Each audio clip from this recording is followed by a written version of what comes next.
بسم اللہ الرحمن الرحیم۔ السلام علیکم ورحمۃ اللہ وبرکاتہ۔ عابد راجہ چینل کی طرف سے آج میں اپنے دوستوں کو رسول اللہ صلی اللہ علیہ وآلہ وسلم کی بتائی ہوئی 7 دعائیں بتاؤں گا۔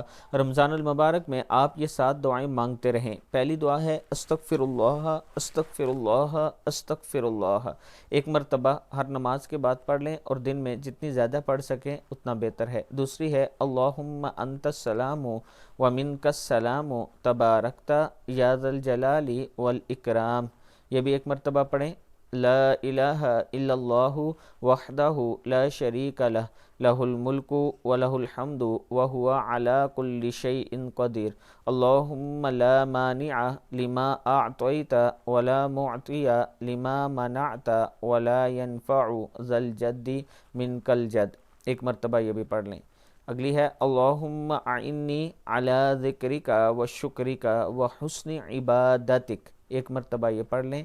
آیت الکرسی اللہ لا الہ الا هو الحی القیوم لا تأخذہ سنۃ ولا نوم لہ ما فی السماوات وما فی الارض من ذا الذی یشفع عندہ الا بإذنہ یعلم ما بین ایدیہم وما خلفہم ولا یحیطون بشیء من علمہ الا بما شاء وسع کرسیہ السماوات والارض ولا یؤودہ حفظہما وہو العلی العظیم۔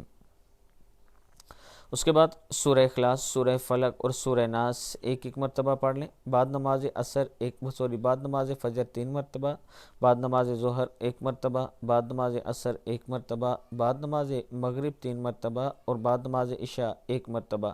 10 مرتبہ سورہ اخلاص پڑھ لیں۔ انشاءاللہ جنت میں جس دروازے سے چاہیں گے داخل ہو جائیں گے۔ اللہ تعالی ہم سب کو اس پر عمل کرنے کی توفیق عطا فرمائے۔